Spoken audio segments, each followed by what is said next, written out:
Hi guys, right here. Uh, I want to show you my printer build. Actually, this is a remake of a video I had recorded, but the videos got corrupt. I think the phone fell, the SD, something happened. Um, so yeah, I'm gonna rush through, um, show you what I've done. But basically, what to expect is I've installed the filament sensor. I've installed a servo touch, as they call it. I've installed some LED lights. I've mounted the power supply to the frame. Let me just show you.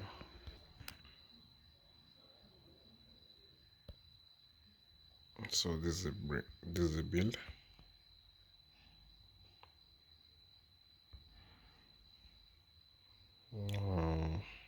Oh, I didn't even take in the measurements. So yeah, I've mounted the LCD like a fixed location. I tidied up the wires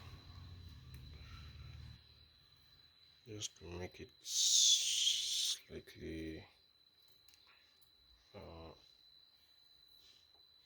to prevent accidents and to make it more neat. Well, the only place that I haven't tidied up is this section here where the ramp's body is. Everything is still just a mess. See, one can't even see well.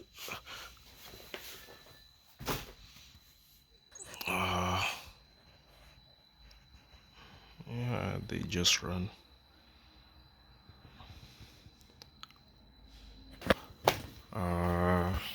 Let's do a quick dimension check of the printer. As I said,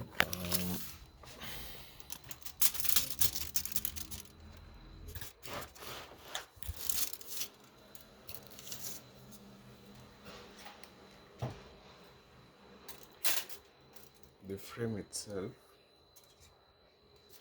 is 340. The wires are a good 10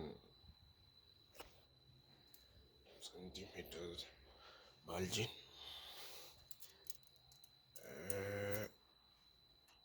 I need to improve on the bed. The bed is at 150 standing from the ground. The total printer is at 480, 470. Oh, plus the LCD, it's gonna come to 500. Plus the pipes. This is 420.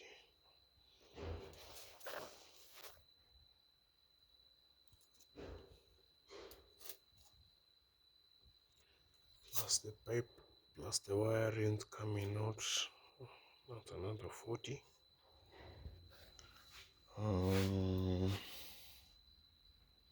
What else is there to measure?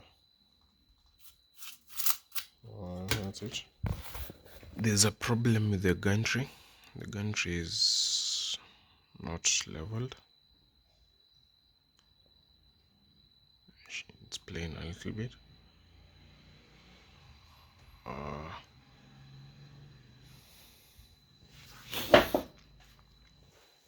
This is the servo touch that I was saying.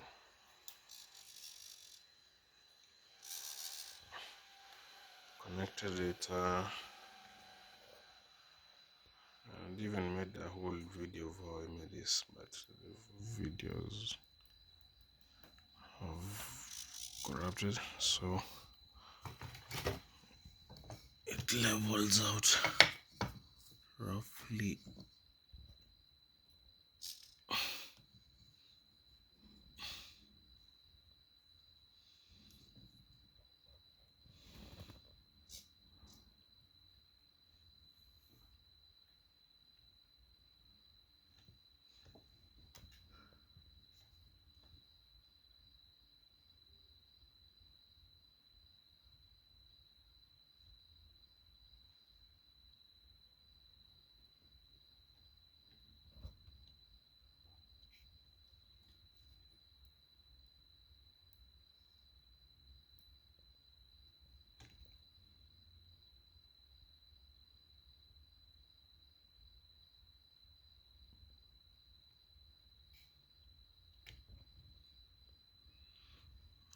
is supposed to be done using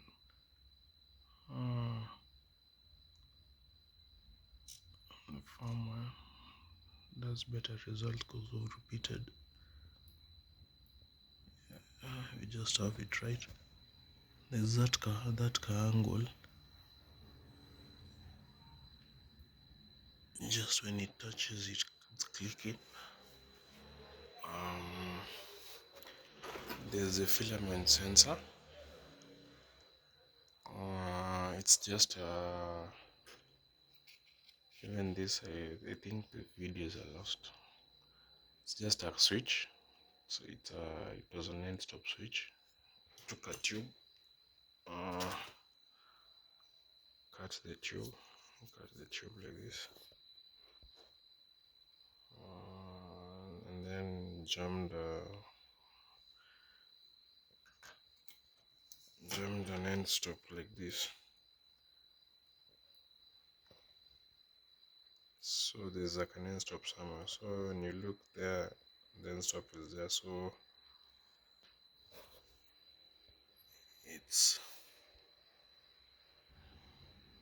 I don't know if you can see, the switch is embedded inside the pipe.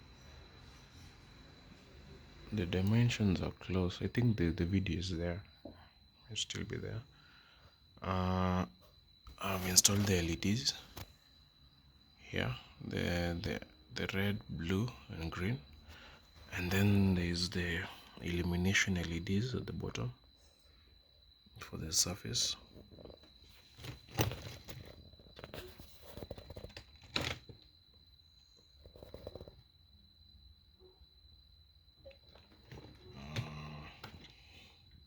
There too. I don't know if you can see that.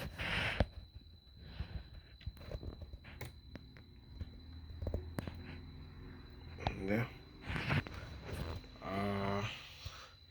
Another thing that I mentioned in the videos is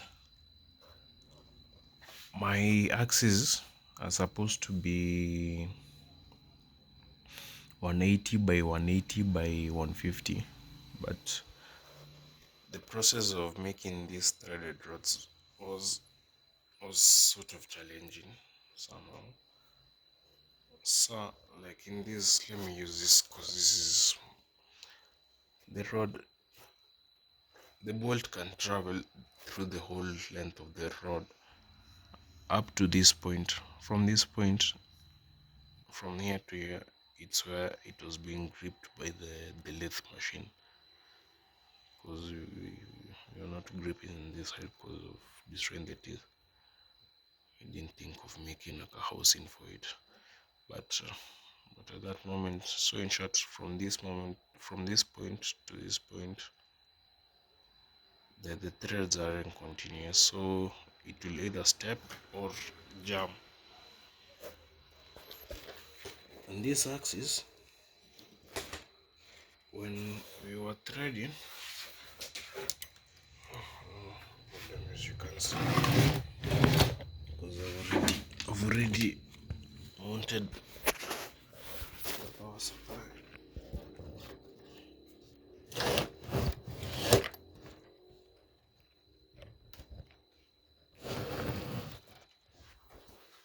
As I was saying, on this axis, you see, it was to reach up to here. That's where the thing was. But the problem is, from this point up to somewhere where it has reached, actually, where it has reached, there's a lot of skipping and continuity, so it's virtually unusable. Even the steppers, even in the top, they can't push through them.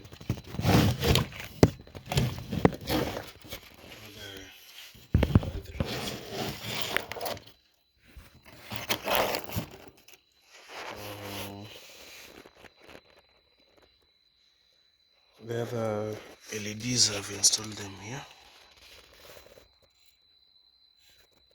I don't know if you can see them. It's just the same, red, blue and green. It's red and blue, and then where's the blue one? Is it connected? Here, it's connected. It's there at the bottom.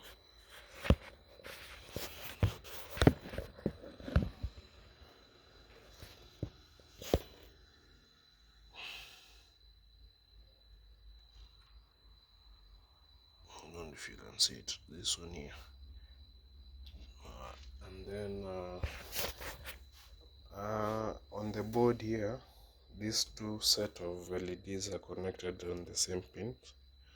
They're sharing the same pin, and then all the LEDs are sharing the same ground.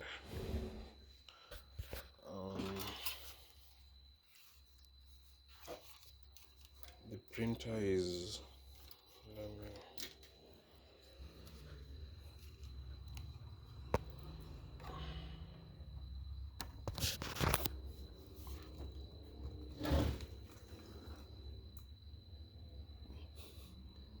7.5 kgs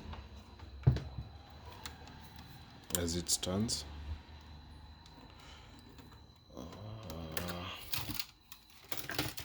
Let's try and remove this now.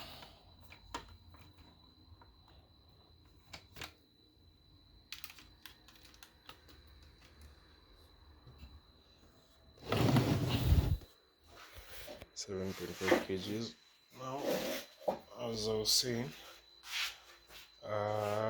since I only have two Pululu drivers that are working, I can only move two axes, or one axis and an extruder. Connecting of the filament sensor and the 3D touch. The filament sensor has some process to it.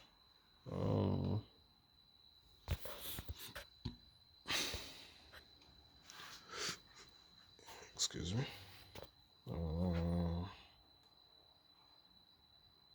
You first must enable something that's called, it was, can I remember what it was? In configuration advanced, there was something packing. Oh, packing is in configuration.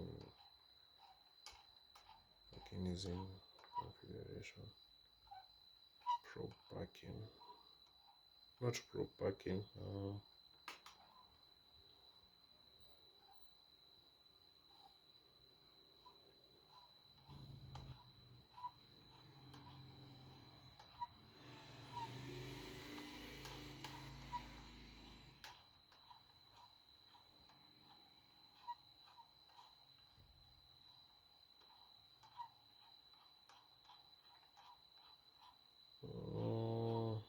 Where was it? Extruder wasn't here, but okay, I'll explain to you there. Here on the temperature sensors, I have this and this. The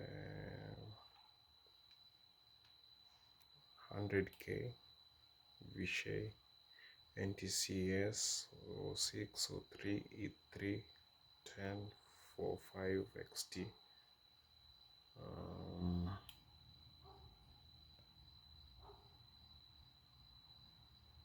4.7K pull-up calibrated for Maxi box hot end.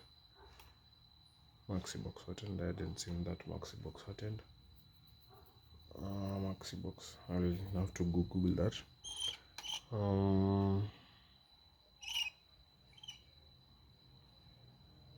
Here's also, okay. On the PIDs, I want to simulate my PIDs.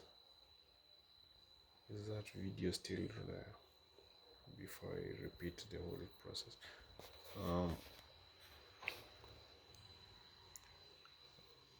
If not, let me just do it during quick rundown. I tried simulating. I want to simulate for me to get the right PIDs for here, because I'm not sure which type of hot end they were using. They might have been using a different hot end from mine.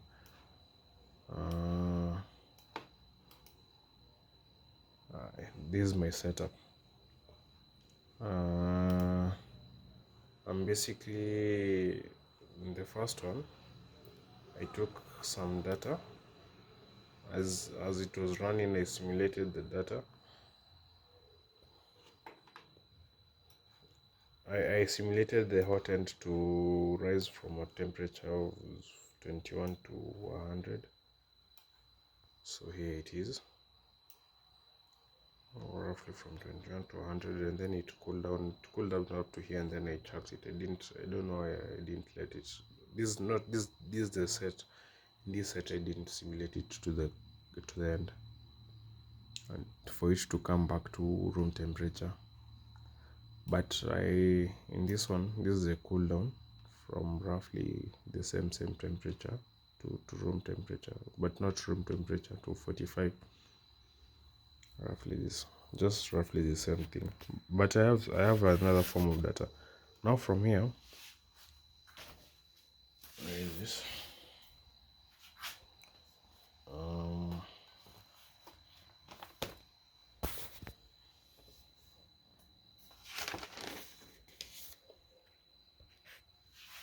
Let's start from here. This is my hot end, the V6 J head hot end extruder. Its dimension, it extrudes 1.75 millimeter, 12 volts, 40 watt to 80 degrees. This is what's set in the firmware. This is a thermistor, and then obviously this is what. But when it comes to printing, like for PLA, these are the temperatures: 190 to 220, ABS 230 to 260, nylon to 80 to 260 to 270, PC 260 to 280. I think this is 200. And then this is the heater cartridge.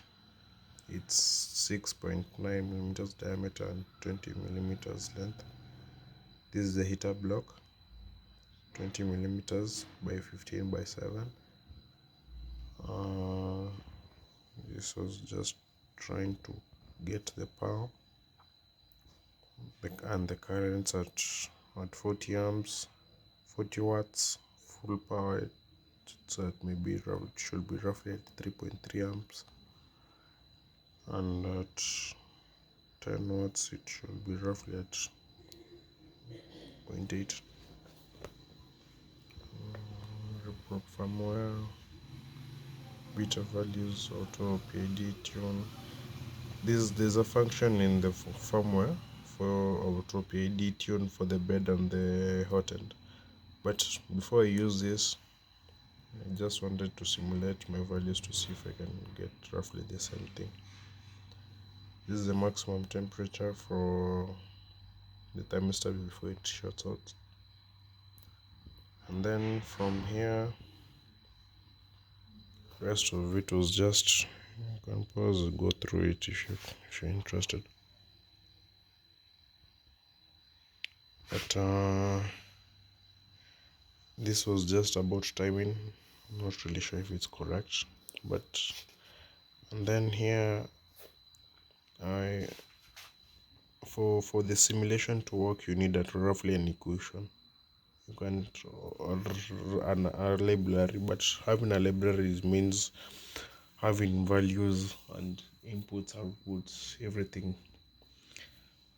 So I just drew this to just have a rough estimate. It's the normal way, just straight lines goes in a curve.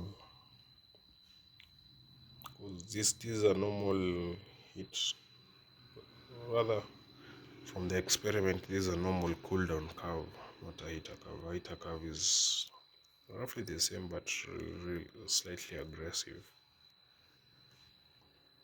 It's heating up fast, but cooling down slow.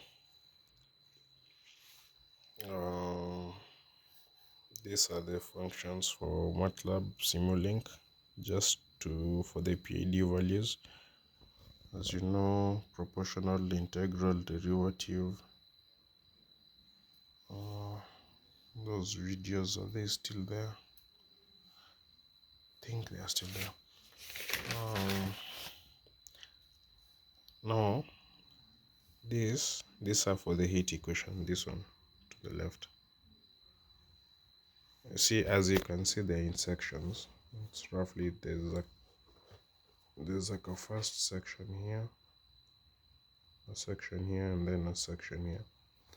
I equated them to, as you can see, roughly as before. That curve just came automatically from a for loop.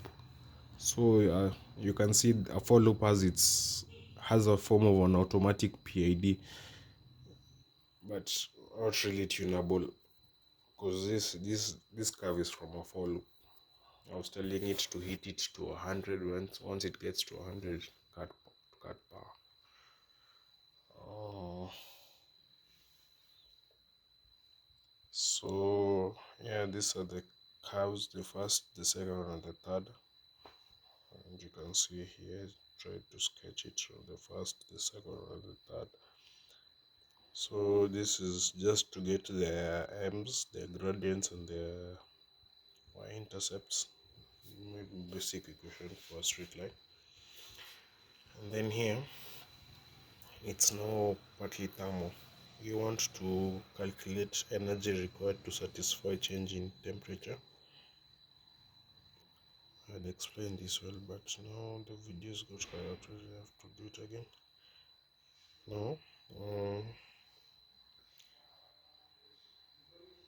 this is basically the amount of energy for you to heat up something from room temperature to the desired temperature.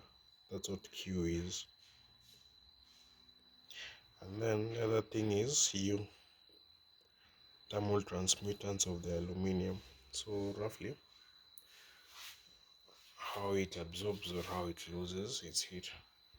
So for you to calculate this, you require the mass of aluminium, the volume, the exposed surface area, the block temperatures. From here, since I don't want to keep calculating this, I ended up writing a code.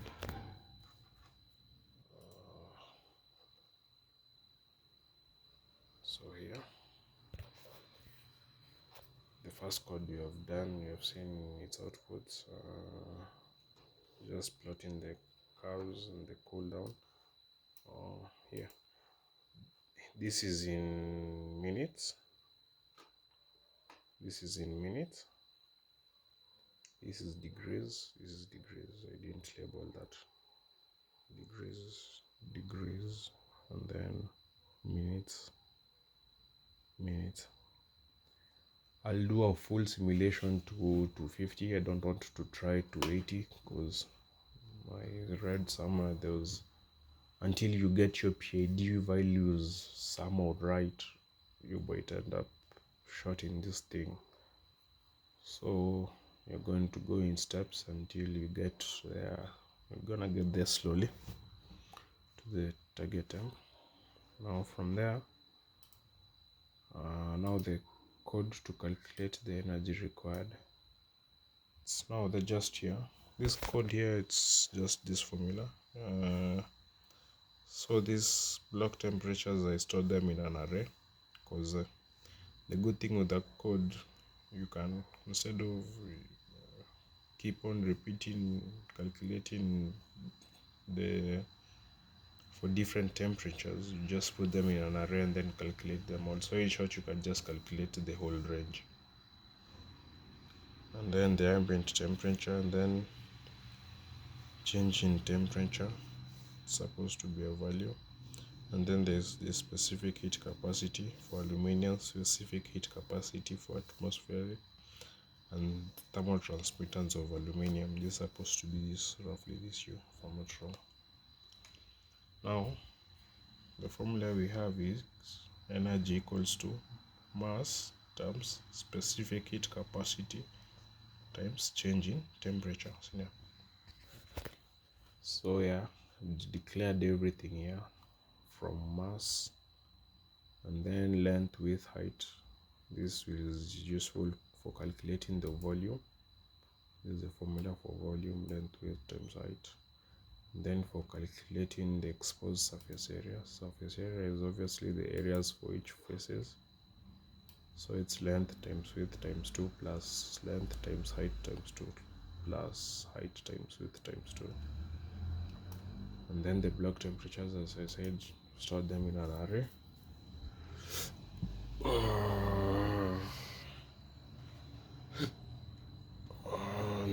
is a function for finding the length of the array.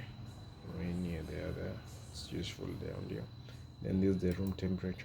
Set it as depending on the time you are doing your setup, or you might get it from a different sensor value. Specific heat capacity aluminium, if you want it to be dynamic, that is. For aluminium, for air, and then thermal transmittance.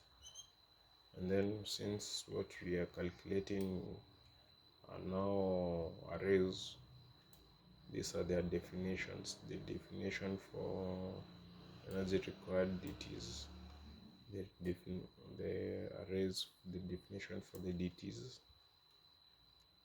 because we need change in temperature between the set of temperatures and the room temperature.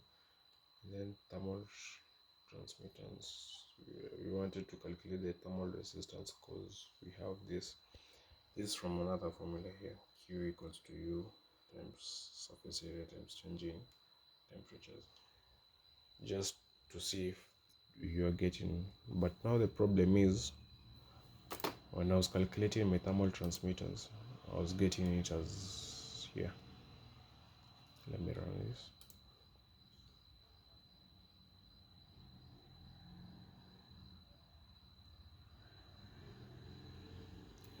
Here, this is my thermal transmittance. You see, 636.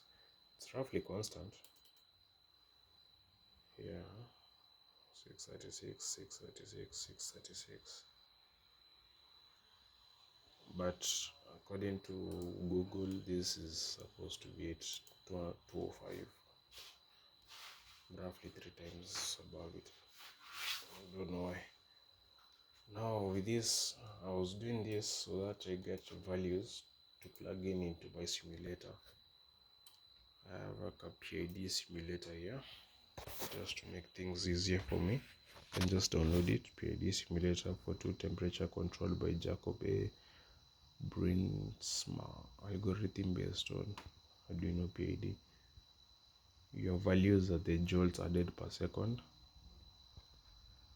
heat lost per second, PID sample intervals, simulation speed, PID, and then this where you say if your PID is on or off, and then the constants for the proportional, integral, and derivative part of the PIDs, and then this is the temperature that you want to get to. So here I have a value. This is our U, and they want a percentage. I think we'll have to come see, based on this graph that we will plot from this function here, from the data sets that we got.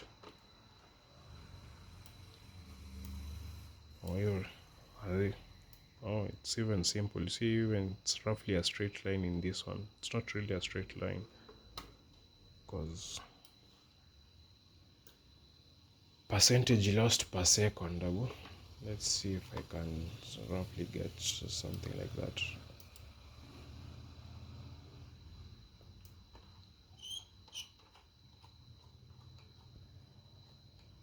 Just need ones from, let's say from 80. Let's go here where 80 is. For 1 second, this 60 seconds. Percentage drop. It went from this 81 to 76. 81 being 100% equals to, so 81 equals to 100 what of 76. 76 times 100 divided by 81.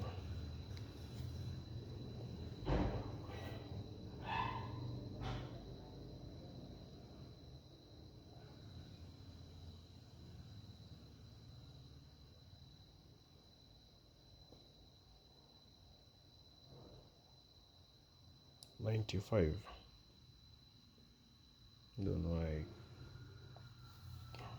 That's okay, yeah.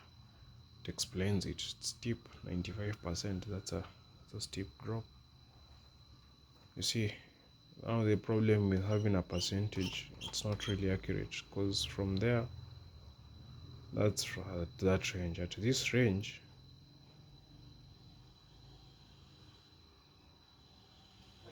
here is my minute.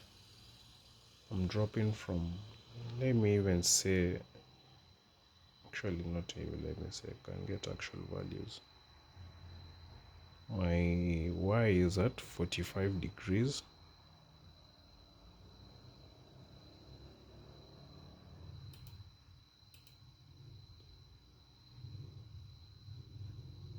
This is 45.5, isn't there? 45.5 and then 45, so it's even 45.01, 45.0, 45.0, that's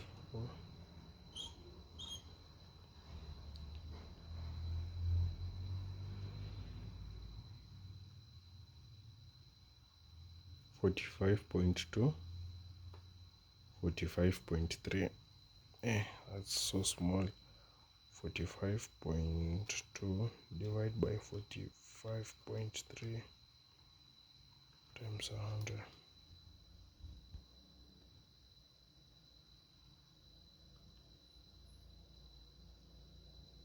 99. What do you mean? Supposed to get like a 1.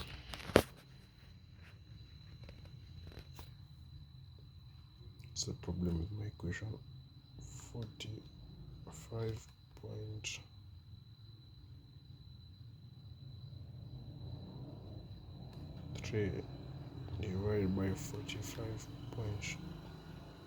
Oh, it's inverted. Sorry. 0.2,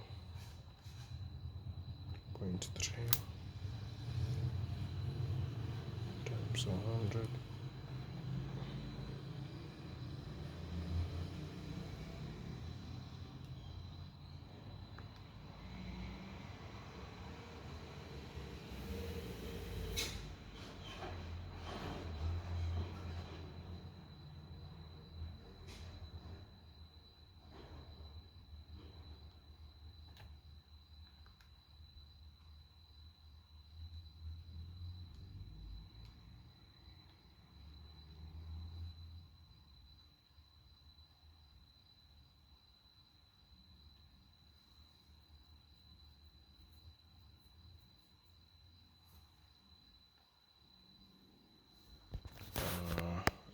I think it's supposed to be roughly 1% or 0.1.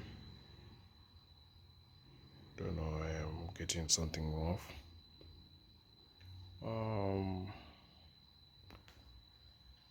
So that means that different, even it's clearly self-explanatory. Don't even know how to do the math. The percentage is really high, the percentage is really low. So this thing you want to be accurate for me.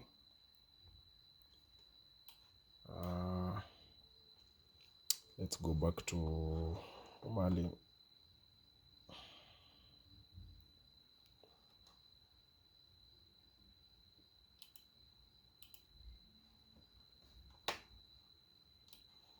So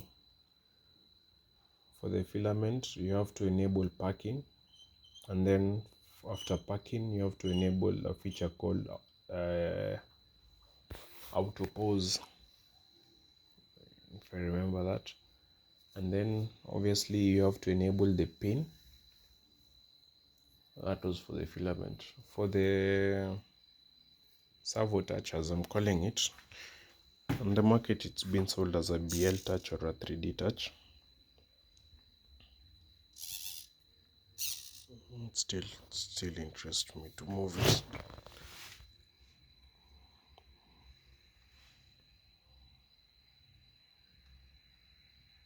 It looks so good. That was like a shot I had. It was in line. Don't know if it's in line. Yeah, it's roughly in line. I'm causing a parallax effect for you guys to see it being looking nice. For this, it's obviously a servo and a switch. So I've connected it. You define the servo. You need to define the function for the number of servos. What else were you defining? Obviously the number of servo, the actual position of the servo, like the number. Now number one, it's servo number one or servo number 0. This default is 0. So here, connections, this D40, D42 and D44, as you can see here,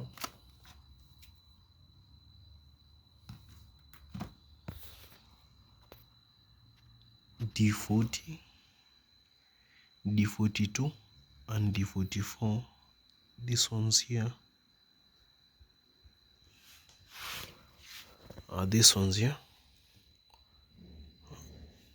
these ones here.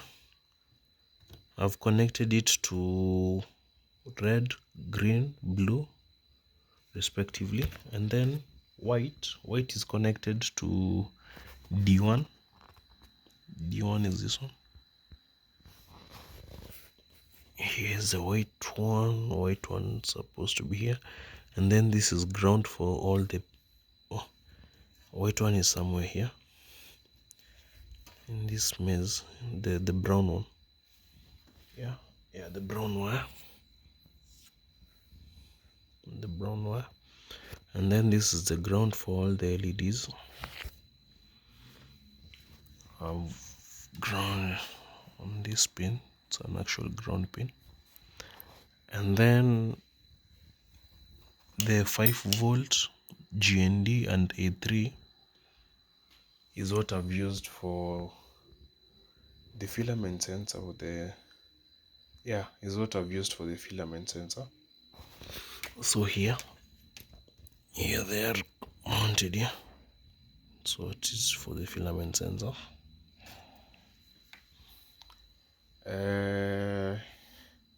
This one, I've mounted it on 5 volts GND top rail, and then A4. This one here, A4. I actually mounted it on for a separate. Let me just confirm here. For a separate, I mounted it to a separate.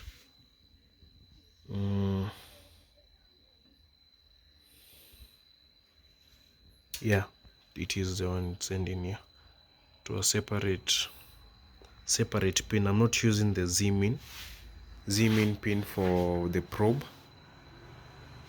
That's why I wanted to show you that code. Let me just show you. If you bear with me, let me switch off this. Turns this for inverting.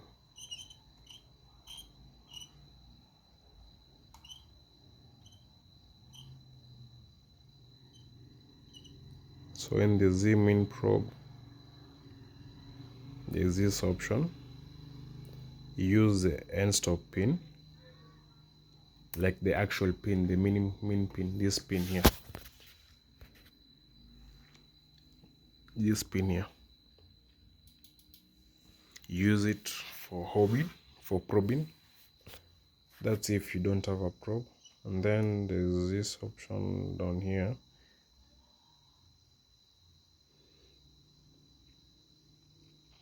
Oh, this one is pin. You use the pin for your probe. And then where is this? There's an option for, there are two options actually. There's one, you use the pin for the min probe as your pin for this switch, but that will mean you won't have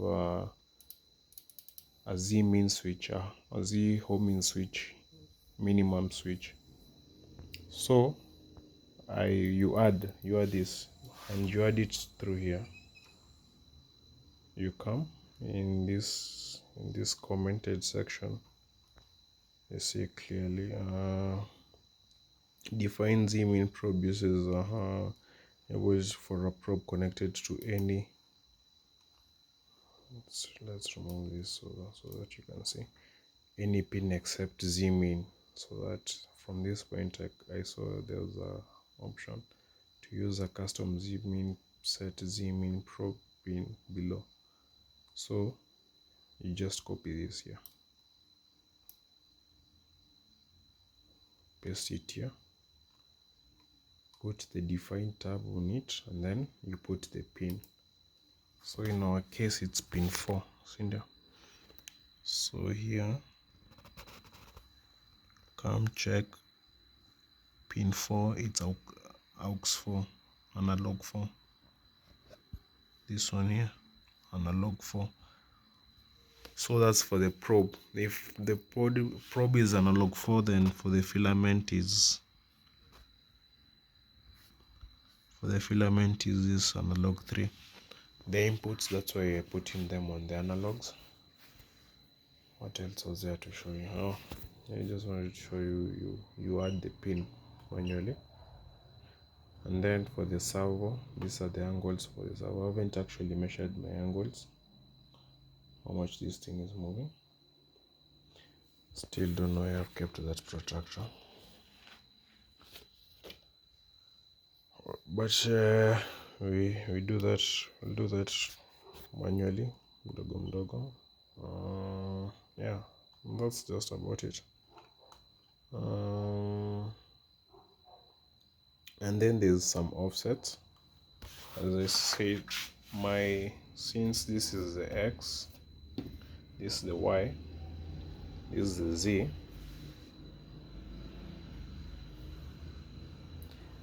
This offset of the probe to the end stop, it's 60. It's a whole 60. This thing is big. It's even, as I said in those videos that could corrupt, I might end up putting another Hall effect sensor. There's an option here. You can have more probes and actually map them on different pins. So you might add a Hall effect sensor. As I was saying, the best type of probe is where the actual probe, it's here on the nozzle, because it's where you're actually leveling your bed. But this function is just to know how the bed is aligned, so it's not really important. But if you want, it's better. But as just saying that, my offset on this, on the Y, it's 60. On the X, it's 0. On the X this way, it's 0. Just roughly somewhere there, it's coming into contact. It's roughly, it's in the same line, in short. Even on the Z, obviously you are homing on the Z. So there's a place you're putting this offset clearly. Let me see.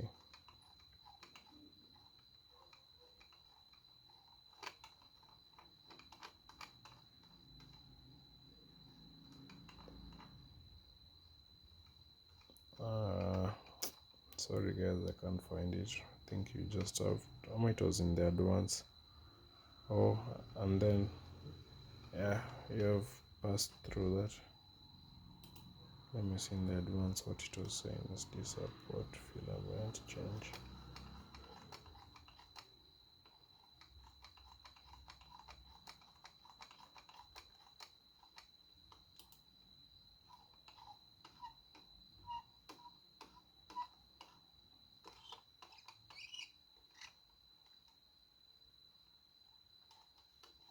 I'm not really sure if I've defined this support. It's supposed to be enabled because it was an option for one of these features.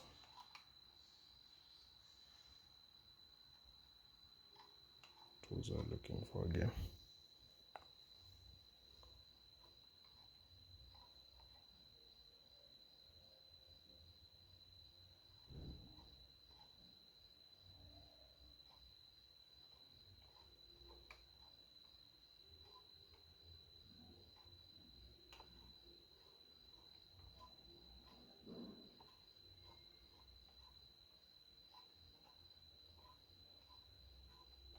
I can't seem to find it right now, but it's more of a function. It's not just like this value like this. They're stacked. You put your offsets better, in a more a better way. Don't know why I can't find it. Oh, here they are. Sorry, I'm tripping again. So 00060. These are the offsets. Mine. So what is just left is for me to upload this code and start testing the things manually mdogo mdogo, because the code that's still there, it's the one for the hot end testing. This one, the one that gave me this data, and even tried. So yeah, let's power up the using just the power supply and hope we don't short anything. I haven't even tried this step yet.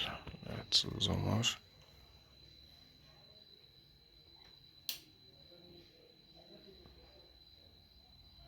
Yeah, the screen is still doesn't have code. The code that's here, it's just heating up the cartridge.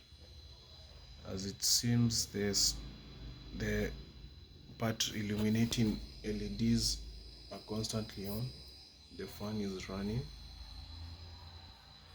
I don't know if the code for that's running right now, I showed it, but yeah, you can even see some. Let me just pull out this serial so that you see some data.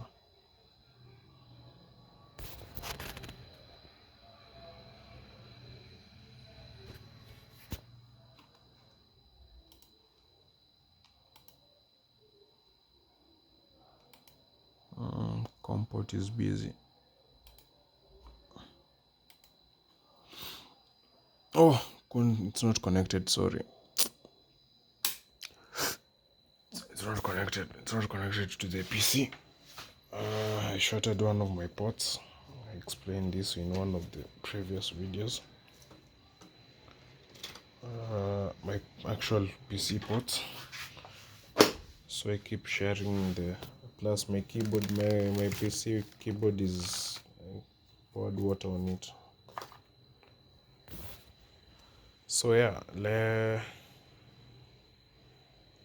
oh, you wanted to see the values of the PWM go up. Code that was actually doing. So that's how it's running with this connected. Let's try.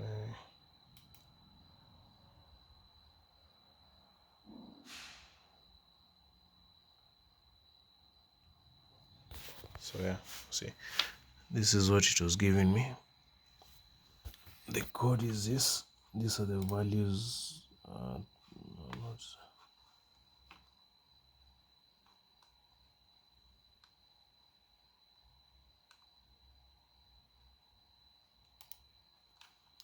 So it's just giving me the temperature, and then temperature 3 seconds later, and then PWM hot end, and then PID temp, and then temp hot end proportional error, temp hot end integral error, and then temp hot end derivative, and then the dx, the dt, and then the time, and then the last time. Those are the values. I think the video for this is still there. Just upload it. So it's not heating up yet. It is heating. No, it had heated up. It's actually cooling down.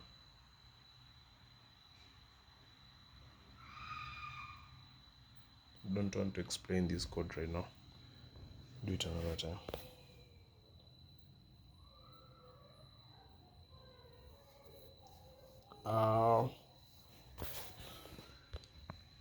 So yeah, that's just about it.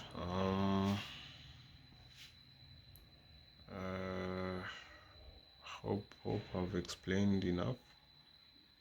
I don't know what I've missed.